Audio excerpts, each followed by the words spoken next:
There you go. Now you can start. Sounds good. Want to make sure this is documented for future reference.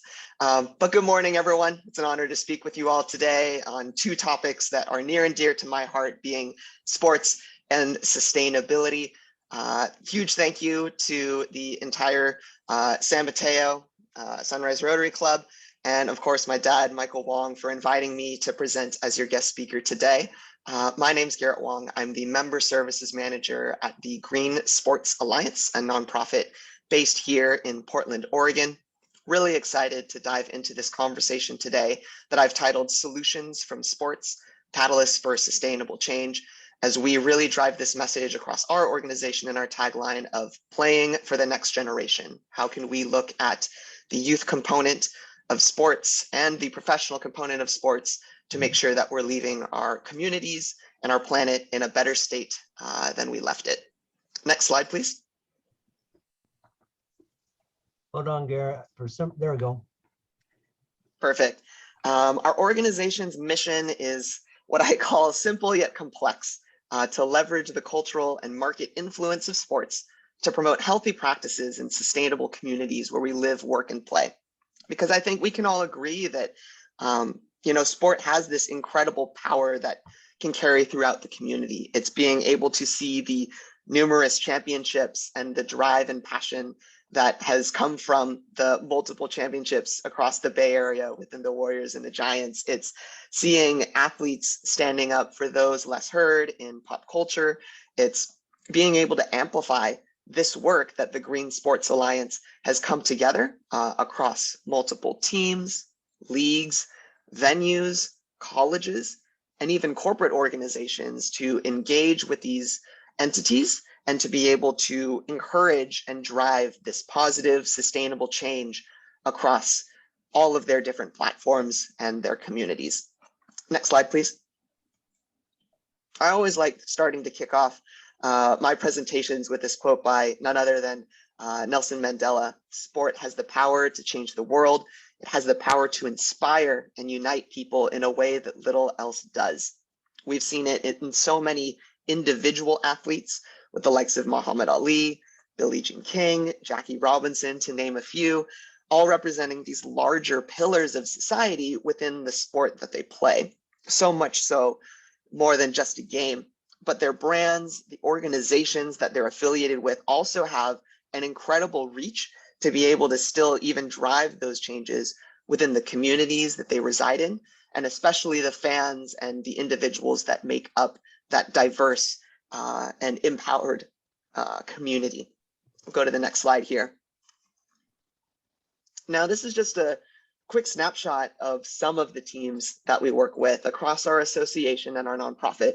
We work with over 350 total members across the sports industry. As I mentioned, that's the likes of the Major League Baseball and NBA office out in New York, to colleges over in the Midwest, to the newest and biggest venues like SoFi Stadium, the Chase Center in San Francisco, Allegiant Stadium in Las Vegas, to even some of the minor league teams in Spokane, Texas, and so many other places. We've been able to flourish in the same mentality as the Warriors, the strength in numbers, but even seeing so many of these organizations leading in their own right across the sports, collegiate, and corporate spaces. Within my role on the team, I get to oversee all of the relationships with our teams, venues, and colleges. My colleague, Kristen, leads our department on our corporate entities, what we call our solutions providers, kind of on that right-hand side of the screen.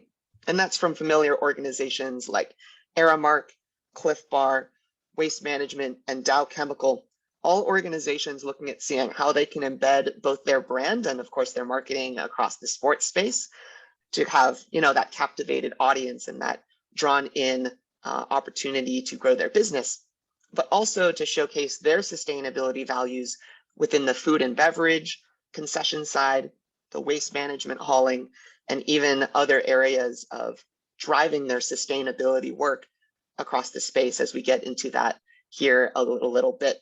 Next slide, please. So this unparalleled and cultural influence that sport has, it's something that our organization has seen over our 11-year history, and that here in the US, the size of sports following is a little over 170 million individuals. And that's from the diehard fans that folks know my father to be with the Bay Area sports teams. That's from, the once a year football fans in the likes of the first Sunday of February being the Super Bowl. Tune into that, and that's the one sporting event they choose to watch.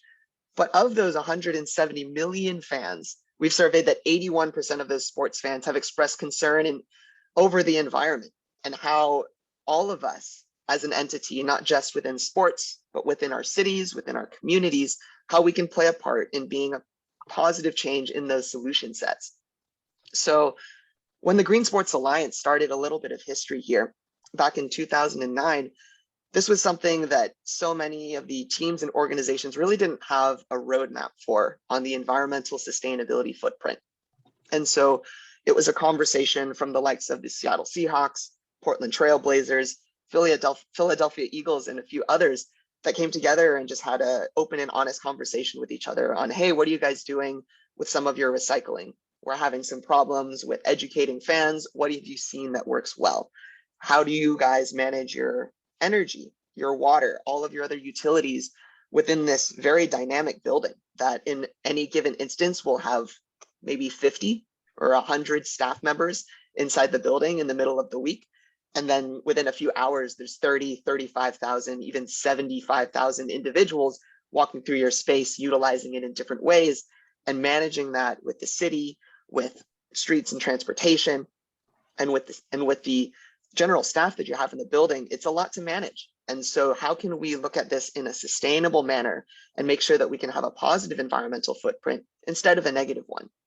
And so when the Green Sports Alliance came together, it was really focused on the bottom right-hand circle with air, clean water, clean energy, and being able to have a very environmental focus to this sustainability conversation.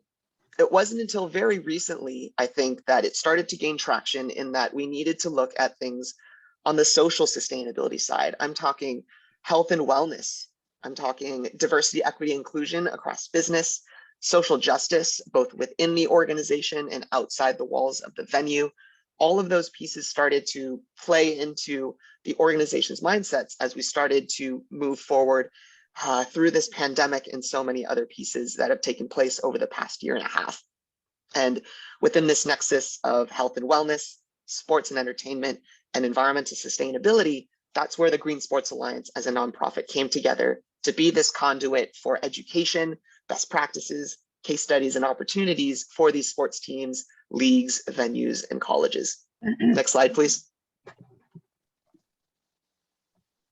So just a little bit about our impact and our work as we kind of see these on the next slide as our three main pillars of our organization. Next slide, please. We kind of break it down into three main buckets, being greening operations, greening supply chains, and one of my personal favorites, fan engagement and community legacy. So within this opportunity of what we call greening operations, that's looking at the infrastructure of the building and the venue. Not sure when the last time folks went to an in-person sporting event, but whether it was at Levi's Stadium for the 49ers, the Oracle Park now, as it's called, still want to call it AT&T, over in San Francisco, the Chase Center, looking at these buildings and seeing how we can make them more sustainable, looking at solar panels, recycled water toilets, those types of infrastructure pieces, occupancy sensors within rooms so that lights turn off automatically when nobody's inside of those rooms. Little things like that can really look at the energy load and the water management across the entire building to have really high dividends on a financial end. And so those are some of the key pillars of the venue and the teams and leagues that a lot of our Green Sports Alliance members are really in tune with learning more about. On the greening supply chains piece, this is where the corporate partners, those sponsors, really come into play. It's providing their products and their services to drive a lot of those conversations and saying, hey, within your zero waste policy that you guys have, either within the city of San Francisco, New York, or some of these other, very forward-thinking cities, how do we drive this message? How do we make sure that you're set up in the best way possible to have compostable cutlery, flatware, and silverware within the venue, that fans are educated on how to dispose of that within the venue, even how things are packaged and wrapped as they come into the venue, working with their sponsors and their venues, be it the Coca-Colas, the Pepsis, the Anheuser-Busch's of the world.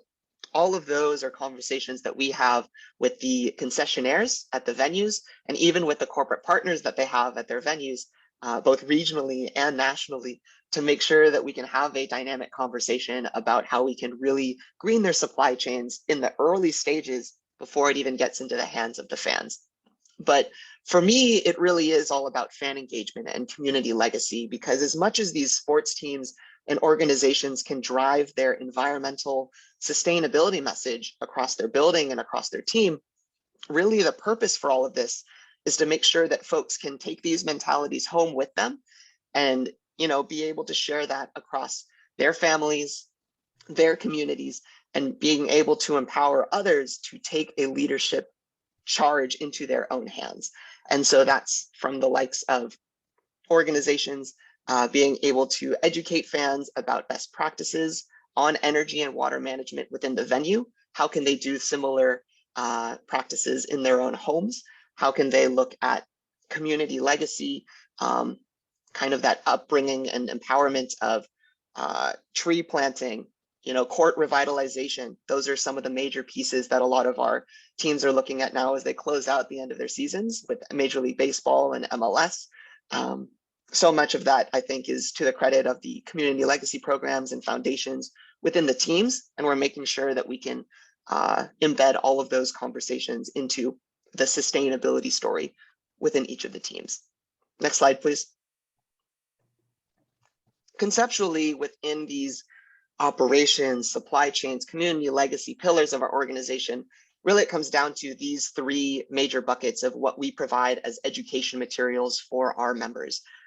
The first is similar to this format. It's our GSA webinars that we host on a monthly basis, and we'll typically get about 200 to 300 members that join in regularly to learn about zero waste practices in the Midwest, to learn about the new energy modeling system that the new stadiums are using, or even fan engagement opportunities that some of our older venues have imposed to make sure that they can activate on, their very hardcore fan bases in Chicago and New York and many other places that we operate in. And so what we'll do is we'll invite in organizations like University of Southern California, Waste Management, University of Washington, Chicago White Sox, and we'll have them talk about their own case studies and successes and even roadblocks and struggles that they've had in building out some of these programs, because we want to make sure that these can be open and honest conversations with our members on what their, what I call, sustainability journey can be within their own operations. None of these venues are going to be the same. They're all going to have different pieces about them that are different from the others. So even when you're thinking of the difference between Oracle Park versus Guaranteed Rate Field in Chicago, they're in completely different climates. They're surrounded by either a major city or a large parking lot. So much of their general makeup of their venue are entirely different. But what we can do is provide these best practices in a way that says, conceptually and programmatically, how could we instill these similar educational platforms and opportunities within your venue in whichever way best fits? And so that's just something that we've been able to do much longer than the pandemic. And we've seen a lot of fun engagement within these webinars as we've started to learn more about them over the past year and a half. One of my personal favorites that we get to do is our GSA workshops or our symposiums. And that's these regional conversations of about 100, 115 individuals where we sit down at some of these stadiums and have these in-person conversations, about 5 panels over the course of a day, to be able to talk about these energy, water, transportation conversations, but in the context of that region.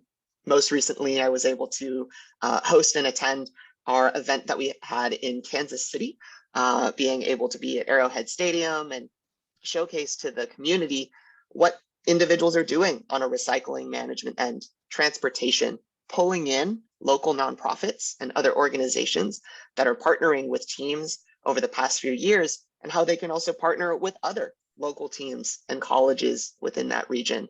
It's such a fun, dynamic way to bring people together, talk about their, again, successes, struggles, and roadblocks within their sustainability journeys.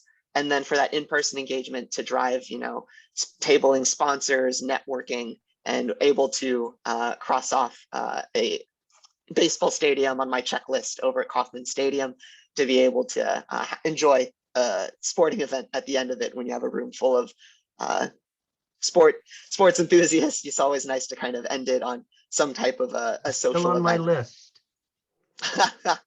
We'll get up there soon. I'd have to say it wasn't necessarily my ultimate favorite, but in terms of travel to Kansas City, personally, I don't have too many reasons to get back out there, but it was definitely fun, especially seeing it since the 2014 World Series on the television. But the last piece that we have within one of our programs is our GSA playbooks. It's essentially a guidebook of these best practices in a electronic or paper bound format that we're able to share these conversations on, similar to our webinars, a very GSA programmatic end. So zero waste, green cleaning, printing, fan engagement, all of these subtopics of sustainability that we talk about. And we're able to compile these best practices and case studies into these guidebooks that we create primarily on a semi-annual basis, and share that and present that across our GSA network. But on this next slide, if you want to flip to that one, is actually one of our keystone events that we host every summer. This was one of my first in-person engagements with the GSA and the GSA team, and it's what we call our Green Sports Alliance Summit. It's the largest and most influential gathering, as we call it, of the sports community to come together and unite around the environmental and social sustainability movement. And it's our main conference that we host in the third week of June. We have it in kind of these big stadiums, be it from the Golden One Center in Sacramento, where I was able to actually volunteer and be able to learn from a lot of these individuals and folks that I now get to call my members and partners across the space. In 2018, we hosted it at Mercedes-Benz Stadium in Atlanta. 2019 was our most recent one in person, and that was over at Lincoln Financial Field in Philadelphia. We'll pull together 550 plus individuals internationally to be able to talk about these conversations of sports and sustainability, invite speakers like Arthur Blank, the owner of the Atlanta Falcons, Bill Walton, the big thinker and big voice from UCLA, and his perspective on the environmental movement as he's seen it over the past many years, and being able to drive in a lot of our members, board members, and partners across the space to share their experiences in the sports and sustainability movement. The past 2 years, having to shift to a virtual component was certainly a very interesting one. But what we were able to do was invite speakers and individuals that typically, couldn't spend their times in the middle of June traveling and attending in-person events that would normally, strap them down for time for at least 2 days if you're talking about travel. But we were able to very graciously bring in the likes of a Nelson Cruz, Renee Montgomery, Brent Suter, these current athletes that were able to share their voices on social justice, environmental sustainability, and how they're utilizing their platforms as athletes to really showcase the environmental sustainability movement from these teams to that bigger picture. Next slide. And now on this back half of the conversation, I really wanted to focus on some key case studies that I thought would be really exciting to share here. One of them here on the left, I mentioned the Chicago White Sox. I love their Shed the Straw campaign.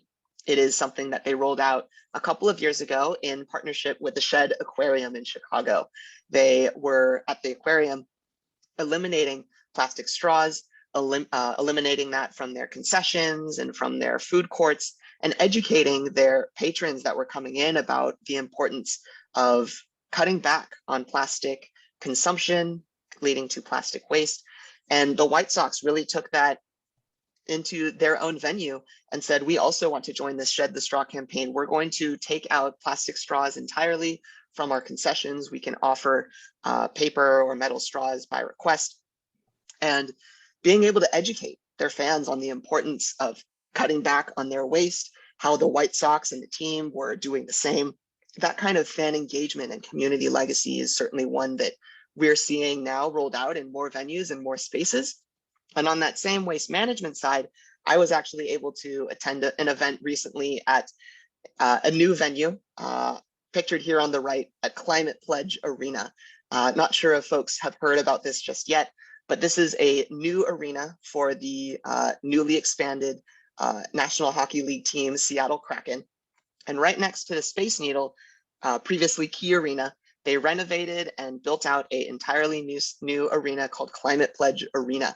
Amazon being the naming rights partner within that, dubbing this after their kind of carbon neutrality and sustainability commitment, that their organization can be really inputting all of their efforts into a climate forward conversation. And so they were able to roll out so many different aspects within the building, but one being very fan focused was their Ball Corporation aluminum cups pictured here. You'll recognize Ball from those mason jars and other products that they may have more on a home and residential side. But within the sports and entertainment piece, they're building out now this aluminum cup model, looking at how plastic is certainly being a very difficult material to recycle nowadays. And so this is something that can be reused within the building. Should it be recycled within the building? I actually took mine home and it's sitting in my kitchen cabinet at the moment. And it's a very interesting conversation about how we're able to talk about sustainability right in your hands and being able to engage fans in a way that little other programs do. Next slide. I'd be reluctant to not showcase my alma mater in a program that I actually helped develop when I was still an undergrad and then a recent graduate living in downtown Phoenix. We called this the Sun Devil Community Union 365 program. Essentially what that means is, you know, these buildings, really, if you're thinking about football, they're utilized what, maybe 7-8 times a year at full capacity. For a college campus, that's maybe 10-11 times a year, just for a couple of graduations in the fall, the spring, and maybe a couple of corporate events, but not to the capacity of 50-70,000 individuals. So how can we utilize these really, you know, kind of communal spaces in a way that can integrate well within the community and highlight the work that's taking place? And so we were able to roll out multiple different programs on things like dining on the field, yoga and workout sessions that could be hosted within the stadium, movie nights, family nights, and other events that we could host within the venue.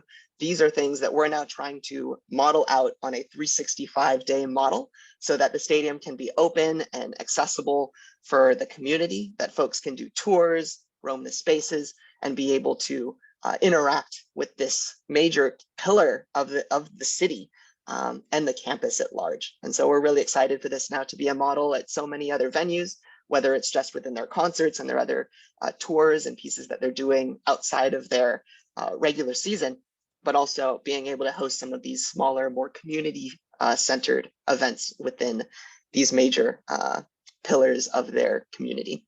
Next slide. And of course, with these Bay Area connections, I think for me, it was all about food and education for youth engagement. And the way that I see it through the lens of the Green Sports Alliance, we have here Oracle Park on the left-hand side and Levi's Stadium on the right, both of them creating these kind of gardens accessible to fans during game day within the past few years.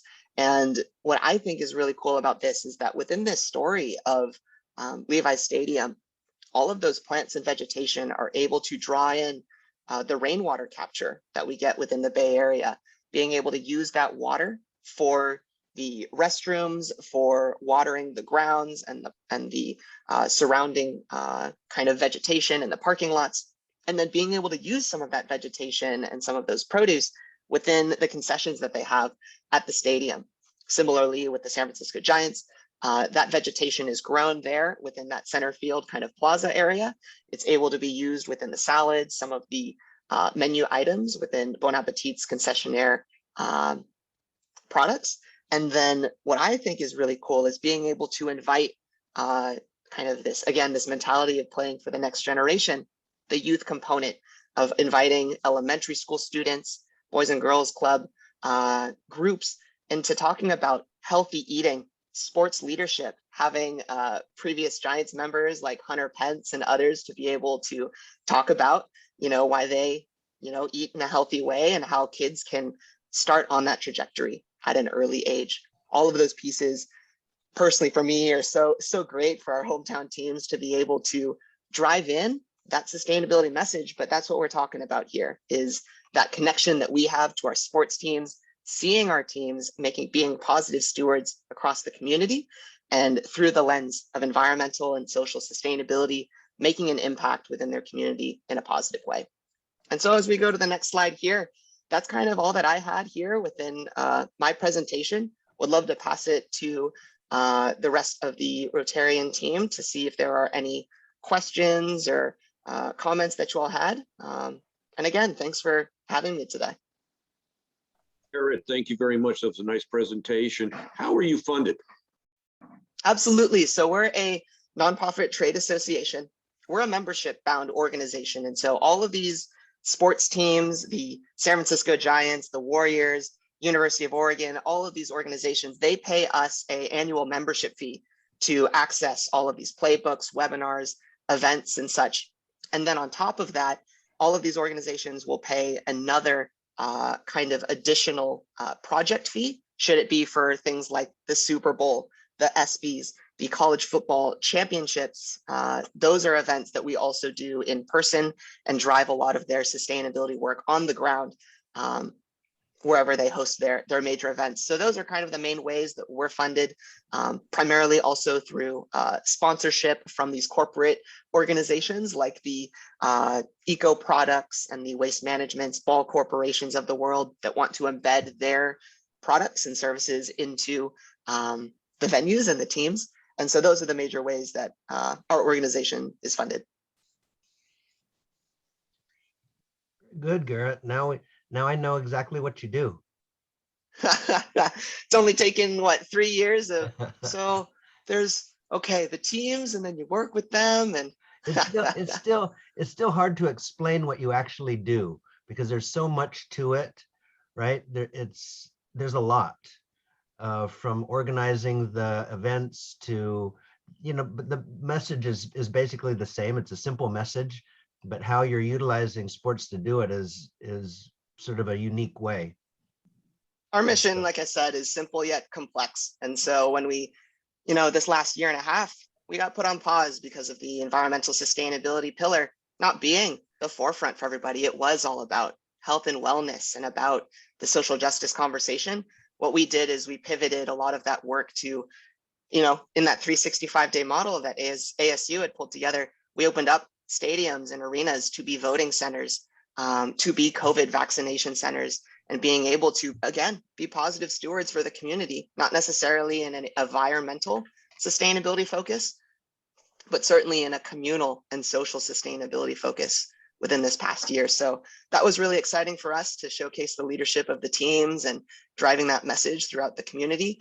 I mean, I couldn't tell you how amazing it was to get phone calls from colleagues in Atlanta and Baltimore of these 70-year-old ladies that lived in downtown impoverished areas that walked into these stadiums and venues for the first time in their lives, that were able to vote in this last election for the first time because they didn't have access to a voting center during the middle of their work week, and being able to interact with the team in an in-person way was such a fun opportunity to be able to host and showcase for for our teams and for the venues. So we're really excited to see now what the future holds for the Green Sports Alliance over the next several years. And again, thank you all for allowing me to speak with you today. Yeah, that's something good that the stadiums and things do, because most of the time they just sit there empty, right? They just sit there empty and nothing's going on there. Yeah. So like you Garrett, said, I have a real quick question. Do you also, Yeah. or are you seeing any traction, or are there other organizations that work with high schools? I mean, Jim just mentioned, you know, going to a high school football game, and I mean, there's another example, you know, they may use their stadiums more, but probably pretty similar that it's not used, and they have similar, you know, issues. No, that's a great question. And I will say pre-pandemic, we were actually formulating what a high school style program could look like for the Green Sports Alliance to embed itself within high school districts, within different cities, and seeing how we can, you know, partner with some of their environmental science classes, their student clubs, similar ways that we interact with our colleges. We are looking to see if we can build out that model again now that students are back in person and being able to interact with their sports again in person. So we're looking to see if that's something that we can build out. But there are a couple of other organizations that we're looking to partner with in that endeavor. great. Jerry? I want to thank you, Garrett, again for joining us at Sunrise Rotary. I recall you and your brother over the years joining us when you guys were little guys, and it's good to see you back. And I want to applaud your efforts here. The whole idea of a sustainable story and a sustainable journey. There really isn't anything more important that we can hope for our children and their grandchildren, because it's an existential question. It's an existential issue, and so using sports as a vehicle to address and accomplish these goals is, again, I applaud your efforts. Thank you. I'm going to stop the recording.